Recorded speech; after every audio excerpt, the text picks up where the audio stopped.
আলোচনাটা ছিল দীর্ঘদিন ধরেই, এবার ঘটছে বাস্তব প্রতিফলন। অবশেষে লাল সবুজের জার্সিতে খেলার স্বপ্নটা পূরণ হতে যাচ্ছে বাংলাদেশি বংশোদ্ভূত কানাডিয়ান ফুটবলার সামিত সোমের। সম্প্রতি তিনি পেয়েছেন বাংলাদেশি পাসপোর্টও, এখন শুধু ফিফার অনুমোদনের অপেক্ষা। বিশ্ব ফুটবলে বাংলাদেশকে যখন খুঁজে পাওয়া দুষ্কর হয়ে পড়েছিল, ঠিক তখনই ২০১৩ সালে বাংলাদেশি বংশোদ্ভূত ডেনমার্কের ফুটবলার জামাল ভুঁইয়ার আগমন বদলে দিয়েছিল দৃশ্যপট। এরপর ফিনল্যান্ডে বেড়ে ওঠা তারিক কাজীর আগমন আশা জাগায়। সম্প্রতি সেই আশার পালে হাওয়া লাগান ইংলিশ প্রিমিয়ার লিগে খেলা হামজা চৌধুরী। গত ২৫ মার্চ তার প্রথমবার বাংলাদেশের জার্সি গায়ে মাঠে নামার পর থেকে ফুটবল প্রেমীরা যেন উচ্ছ্বসিত, তেমনি উদ্দীপ্ত অন্য প্রবাসী ফুটবলাররাও। সেই ধারাবাহিকতায় এবার আসছেন সামিত সোম।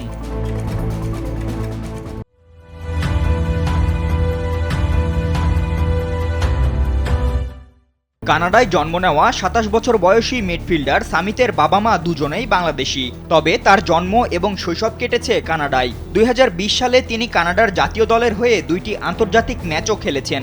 এরপর দীর্ঘদিন আন্তর্জাতিক ফুটবলের বাইরে থাকা সামিত এখন খেলছেন কানাডিয়ান প্রিমিয়ার লিগের ক্লাব ক্যাভারলি এফসিতে। তবে গেল ১১ এপ্রিল লাল সবুজের জার্সিতে খেলার আগ্রহ প্রকাশ করেছিলেন সামিত সোম।